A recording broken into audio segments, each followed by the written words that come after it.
사랑의 하나님 감사합니다. 오늘도 저희들 마음속에 성령으로 함께하여 주시고 우리의 마음을 기쁨으로 받으시기를 원하셔서 이 자리에 저희들을 불러주시고 단잠에서 깨워주시어서 하루의 시작을 주님과 함께 할 수 있도록 축복하여 주심 감사합니다.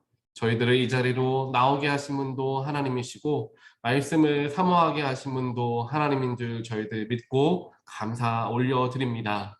언제나 저희들 주님의 은혜를 기억하며 살아갈 수 있도록 인도하시고 힘들고 어려운 상황 속에서도 우리 마음속에 감사와 기쁨과 또한 예수로 말미암은 감격을 늘 잊지 않으려고 노력하는 우리 모습이 되게 하여 주시옵소서. 그래서 저희들이 상황과 환경에 좌지우지되는 삶이 아니라 하나님께서 지속적으로 공급하여 주시는 놀라운 영적인 능력을 경험하며 은혜를 체험하며 어떠한 상황 속에서도 포기하지 아니하고 희망을 가지고 기쁨으로 나아가는 우리 모두가 되게 하여 주시옵소서. 하나님, 때로는 삶을 살아가는 동안 우리의 마음은 짓누르고 염려와 걱정이 우리를 찾아와 우리의 마음을 뒤흔들 때가 있습니다. 하나님, 그럴 때일수록 더욱더 문제를 바라보는 것이 아니라 주님께로 나아가게 하시고 말씀을 기울이게 하시며 기도의 자리에 힘쓰게 하여 주시어서 주님께서는 이 문제를 어떻게 나를 통하여 해결하기를 원하시는가, 이 상황 속에서 내 마음이 어떻게 변화되어져야 하는가, 이 문제 속에서도 역사하시는 주님을 발견하게 하여 주시고 그를 통하여 나의 삶이 변화되어지고 나의 방향성이 달라지고 나의 시선이 변화되어지어서 하나님께서 허락하시는 놀라운 축복과 또한 귀한 예수 그리스도의 은혜를 기억하고 또한 더욱더 누리며 살아가는 우리 모두가 되게 하여 주시옵소서. 오늘도 주님 말씀 가운데로 나아갑니다. 우리 마음의 중심의 문을 주님께서 활짝 열어주시고 성령이 오셨습니다 라고 찬양하였던 것과 같이 우리 마음 가운데 온전하게 임하여 주시옵소서. 예수 그리스도 이름으로 간절히 기도드리옵나이다. 아멘. 오늘 주신 하나님 말씀 마가복음 1장 1절부터 8절까지 말씀입니다.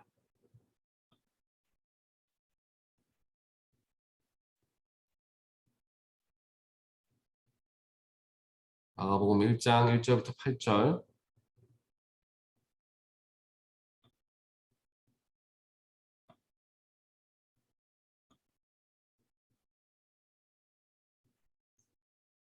지금 화면이 보이시나요?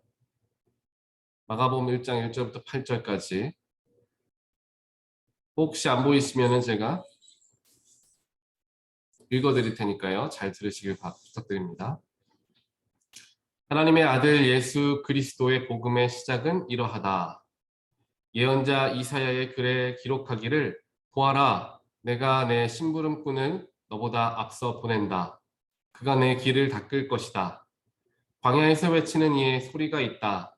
너희는 주님의 길을 예비하고 그의 길을 곧게 하여라 한 것과 같이 세례자 요한이 광야에 나타나서 죄를 용서받게 하는 회개의 세례를 선포하였다. 그래서 온 유대 지방 사람들과 온 예루살렘 주민들이 그에게로 나가서 자기들의 죄를 고백하며 요단강에서 그에게 세례를 받았다.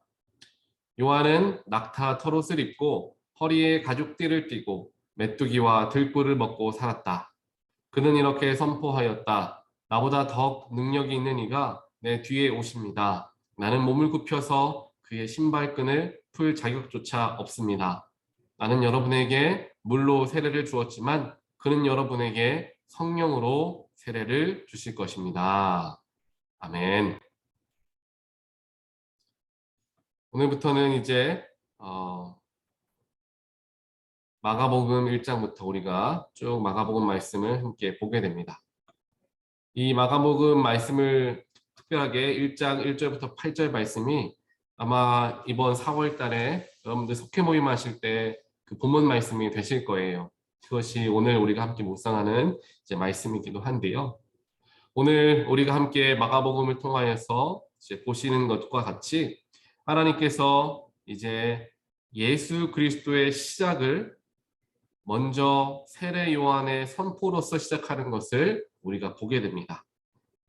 2절과 3절을 보니까 이제 예언자 이사야의 글에 기록되기를 보아라, 내가 내 심부름꾼을 너보다 앞서 보낸다. 그가 내 길을 닦을 것이다.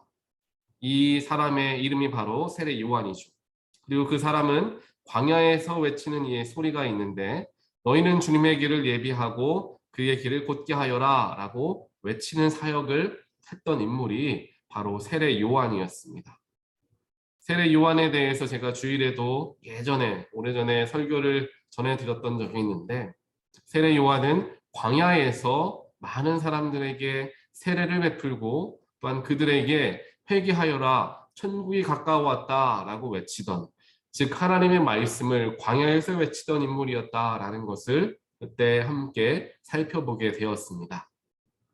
그것을 통하여서 우리가 하나님의 말씀을 듣는 자리가 바로 광야의 자리가 된다라는 것을 우리가 기억하게 되었었죠.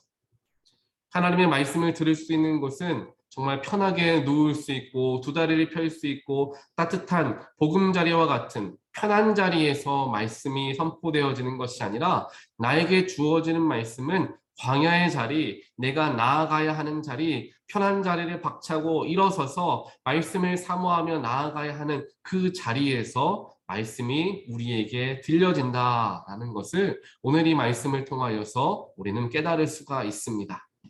수많은 사람들이 말씀을 사모하며 이제 세례 요한에게 나아가서 말씀을 듣고 또한 그를 통하여서 요단강에서 세례를 받는 놀라운 회개의 역사, 영적인 부흥이 시작되게 됩니다.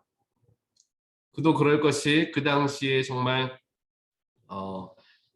말라기에서부터 지금 세례 요한 그 중간까지 400년이라는 시간이 흘렀는데 그동안에 아무런 선지자가 나타나지 못하였고 말씀을 전해주는 사람이 없었기 때문에 말씀을 사모하는 사람들이 물론 점점 줄어들긴 했었지만 그럼에도 불구하고 그 속에서 말씀을 듣고자 하는 사람들이 있었다. 정말 그 세례 요한이 가뭄의 단비와 같은 사람이었다라는 것을 우리는 알 수가 있습니다. 그래서 결국에 세례 요한이 자신은 놀라운 이처럼 놀라운 사역을 감당하고는 있지만 항상 겸손하게 고백하기를 나는 주님을 앞서서 여러분들에게 주님이 오실 것을 이야기하는 그러한 사람이다. 주님이 오시면 나는 그분의 뒤를 이을 수도 없는 사람이고 몸을 굽혀서 그의 신발끈조차 풀 수 없는 그러한 사람이다. 그 당시에 신발끈을 풀어주고 발을 씻겨주는 것은 종이 하던 일이었죠. 그런 종의 일조차도 할 자격이 없다라는 그러한 사람이다라고 지속적으로 겸손하게 고백했던 사람이 세례 요한이었습니다.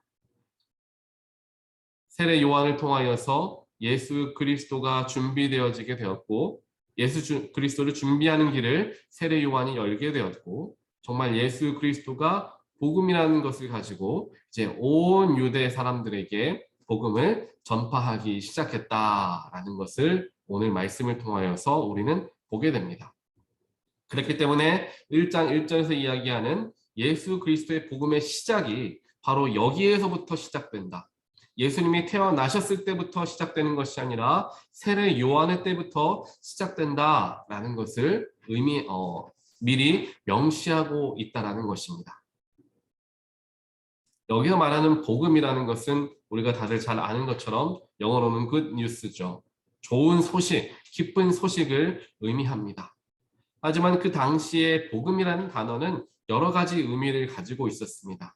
특별하게 전쟁에서 승리했을 때 그것을 가지고 복음이다라고 기쁜 소식이다라고 이야기를 했습니다.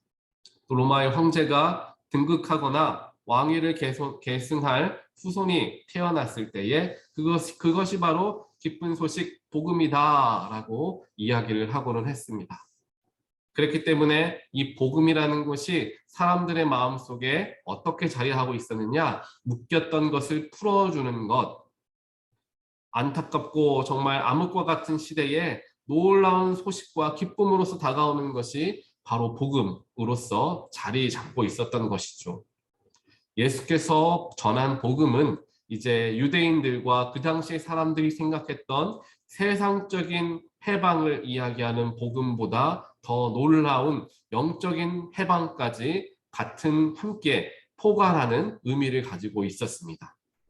즉 하나님 아들 예수 그리스도의 복음은 온 천하를 모든 묶인 것으로부터 풀어내고 심지어 죽음으로부터까지 자유케 하는 놀라운 해방을 선포한 기쁜 소식이 되어졌다라는 것입니다.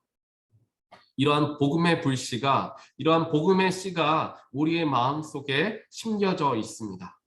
그리고 그 복음은 날마다 예수 그리스도 또한 하나님의 말씀으로서 채워지고 또한 꼴을 먹어서 열매 맺어야 하는 그러한 복음이 되어지는 것입니다.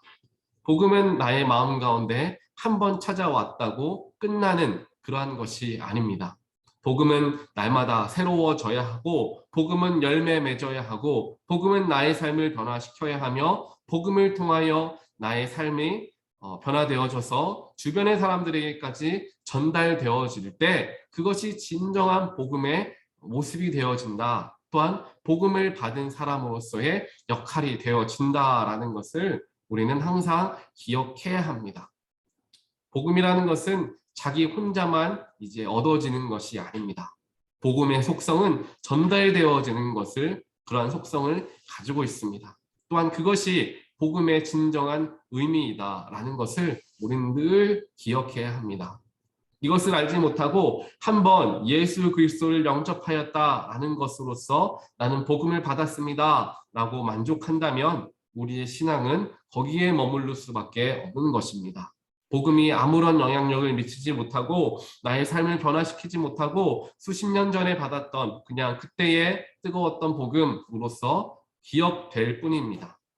하지만 복음이 날마다 우리의 마음을 새롭게 하고 죽음에서 생명으로 건지신 예수의 놀라운 소식이 나를 날마다 변화시키고 또한 나의 자아를 내려놓게 하고 사람을 섬기게 하고 예수를 닮아가게 하는 놀라운 힘으로서, 능력으로서 작용하기 시작할 때 나의 삶이 복음으로 가득 차게 되고 그 복음이 놀라운 열매를 맺게 된다는 것입니다. 그 복음의 열매는 무엇입니까? 복음이 전파되어지는 것이죠. 복음이 널리 퍼지는 것을 의미합니다. 내 안에 있던 복음이 나의 삶으로 나타나게 되어지고 드러나게 되어져서 수많은 사람들이 그 복음의 씨앗을 전달받아 자신의 마음속에, 자신의 영혼 속에 그 복음의 씨를 심고 심겨지고 또한 그것이 싹이 트게 하는 것이 복음의 선포이고 복음의 전달이 되어진다는 것입니다. 우리에게는, 복음을 받은 우리에게는 이러한 놀라운 사명이 함께 주어졌습니다. 복음이라는 것이 들어왔다라는 것은 사명이 주어졌다라는 것과 동일한 의미가 됩니다. 복음을 받고 우리는 함께 나아가야 하고 복음을 통하여 나의 삶을 변화시켜 나아가야 한다는 것을 우리는 늘 마음에 묵상하며 살아가야 합니다. 그만큼 복음이라는 것은 우리에게 기쁜 소식입니다. 나에게 있는 이 기쁜 소식, 세상 그 무엇과도 바꿀 수 없는 이 기쁜 소식을 내가 나만 가지고 있을 수는 없다라는 것이죠. 그 기쁜 소식이라는 것을 사랑하는 사람들에게 전해주고 싶고 당신도 이곳에 와 보십시오 라는 마음들이 우리 속에 있어야 한다는 것입니다. 복음을 즐거워하고 기뻐하는 자들의 마음에는 이러한 열정과 이런 간절함이 있기 마련이라는 것이죠.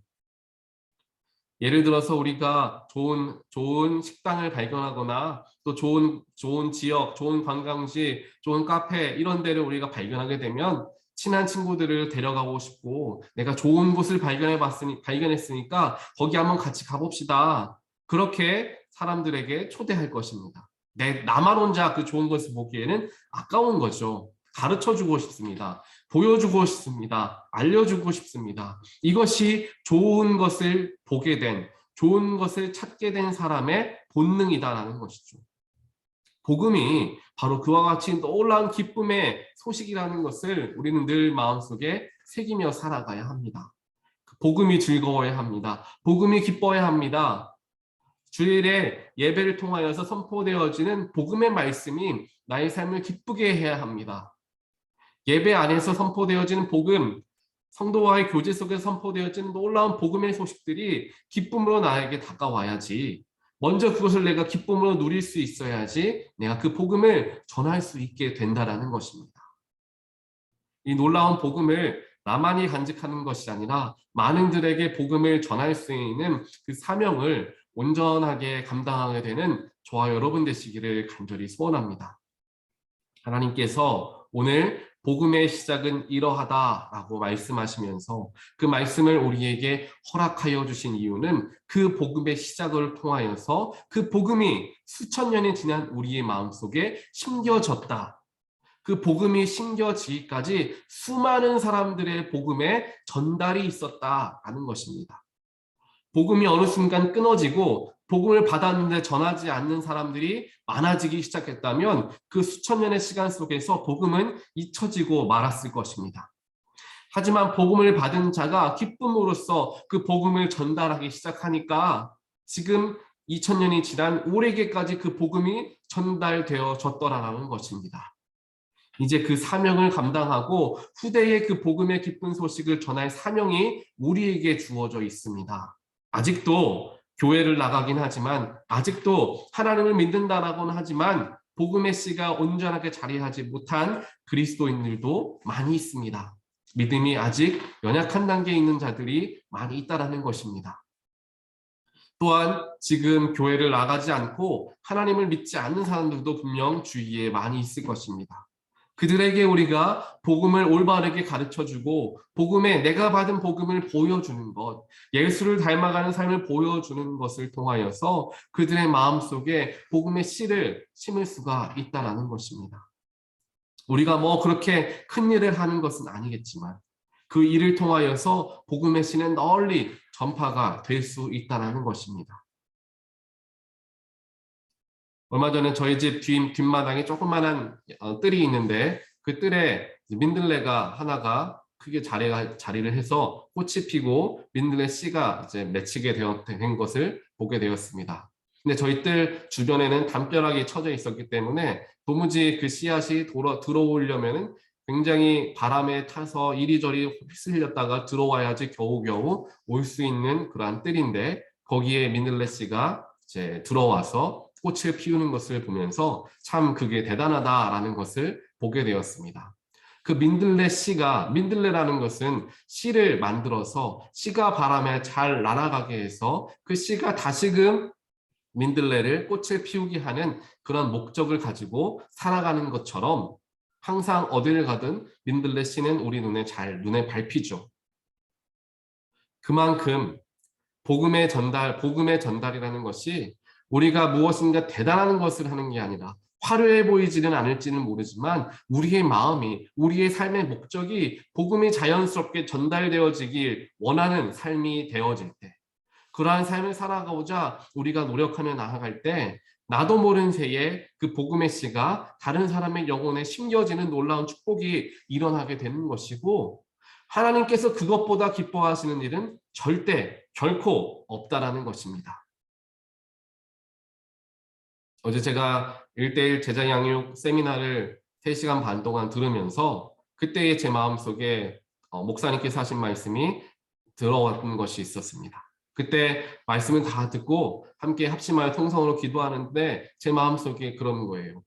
주님, 우리 교회에는 연세 드신 분들도 많이 계신데 그분들이 복음 전하는 게 어렵지 않을까요? 라는 생각을, 저도 그렇게 이야기하시지 않을까요? 라는 생각이 제 마음속에 들어왔습니다.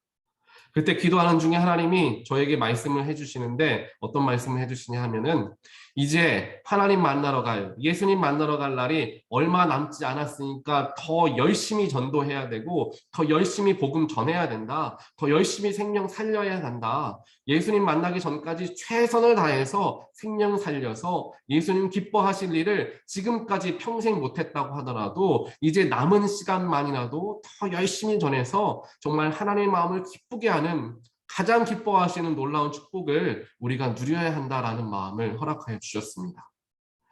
예수님을 만나러 갈 날이 지금까지 살아온 날보다 많지 않게 이제 남아 계신 분들이 아마 많이 있습니다. 그런 분들은 지금까지도 내가 못했는데 라는 생각을 하실 수도 있을 것입니다. 하지만 그렇기 때문에 더 열심히 해야 하는 것이 복음을 전하는 것이고 예수 그리스도의 영향력을 미치는 삶이 되는 것인 줄 믿습니다. 그런 마음으로 우리가 나아갈 때 하나님께서 세상 그 무엇보다도 우리가 아무리 좋은 일을 하여도 가장 기뻐하시는 일은 생명 구원하는 것, 죽어가는 영혼을 살리는 것이라 분명하게 말씀하셨습니다. 한 영혼이 돌아오면 천국에는 잔치가 열린다라고 성경은 이야기하고 있습니다. 그 놀라운 축복을, 즉 하나님 나라에 잔치가 일어나게 하는 역할을 감당할 때에, 우리가 감당하게 될 때에 하늘의 상급이 얼마나 클까.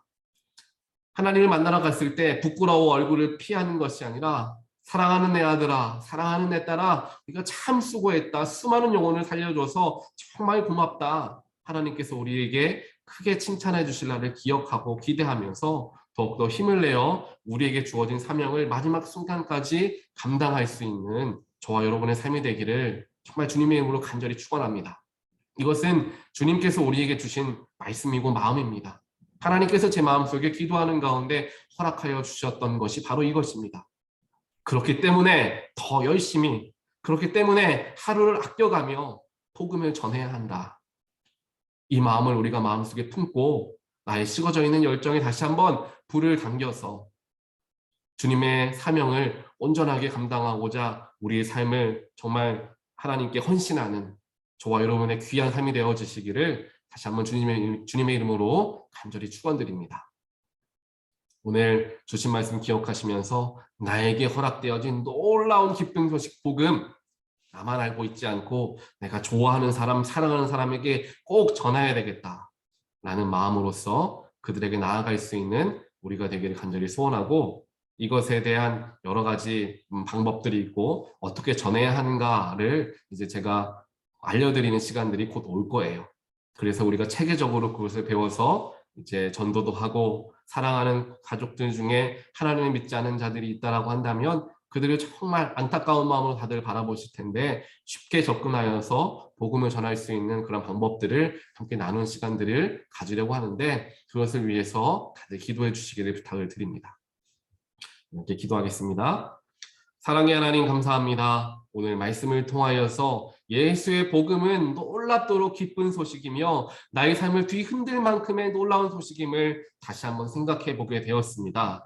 하나님, 그 기쁜 소식, 그 놀라운 소식이 나의 안에만 있고 정말 수십 년 전에 받고 그때 정말 가물가물한 기쁜 소식이 되어지는 것이 아니라, 지금도 나의 가슴을 뛰게 만드는 복음, 지금도 내가 당장 밖으로 나아가서 복음을 전하고 싶은 그러한 뜨거운 열정의 복음이 되어질 수 있도록 하나님, 저희들의 마음 가운데 축복하여 주시옵소서. 그 놀랍고도 기쁜 소식을 나만 알고 있는 것이 아까워서 다른 이들에게 소개해주고, 예수님이 이렇게 좋고 예수님이 이렇게 놀라우신 분이라는 것을 사람들에게 알려주고자 하는 열정과 또한 그러한 갈망이 우리 속에서 샘솟듯이 터져 나오게 하여 주시옵소서. 그래서 우리 모두가 우리에게 주어진 놀라운 사명인 영혼 구원하는 사명, 생명을 구하는 사명에 놀랍도록 쓰임받는 저희들이 되게 하시고, 하나님을 만나러 가는 마지막 그 순간까지도 내 모든 것을 다하여서 생명을 전하는 데 최선을 다하여 노력하는 우리의 삶으로 변화되어지게 하여 주시옵소서. 하나님, 오늘부터 우리의 마음 가운데 뜨거운 불을 허락하여 주시어서 많은 것들 저희들 준비하고 기도하며 나아갈 때에 더욱더 기도가 쌓이게 하시고, 또한 그래서 저희들이 하나님의 말씀을 배우고 또한 어떻게 전도해야 하는 것을 배울 때에 그것을 가지고 정말 놀랍도록 쓰임받고 놀랍도록 주님의 기쁨의 종이 되어지는 일들이 일어날 수 있도록, 그래서 우리 온타뉴 교회는 생명 살리는 사역을 정말 놀랍도록 감당하는 교회로서 소문난 교회가 되어질 수 있도록 주여 역사하시고 축복하여 주시옵소서. 그래서 우리 온 교회의 모든 구석구석들이 주님을 사랑하는 영혼들로 가득 채워지게 하여 주시고, 빈 공간이 없게 하시고, 어린아이들이 정말 넘쳐나게 하시고, 젊은이들이 넘쳐날 수 있도록 주여 축복하여 주시어서 정말 주차장과 모든 공간들을 확장하지 않으면 안 될 정도의 놀라운 축복으로서 함께 하여 주시어서 우리 교회가 정말 하나님께서 기뻐하시는 영혼을 살리는 사역, 정말 기뻐 예배하는 사역들을 잘 감당해 나아가는 귀하고 놀라운 온타뉴 교회로 세워져 나갈 수 있도록 주님께서 저희들에게 꿈과 비전 허락하여 주시고, 또한 그 마음을 가지고 나아갈 수 있는 힘과 열정, 복음의 능력을 허락하여 주시옵소서. 이 모든 말씀 예수 그리스도 이름으로 간절히 기도드리옵나이다. 아멘.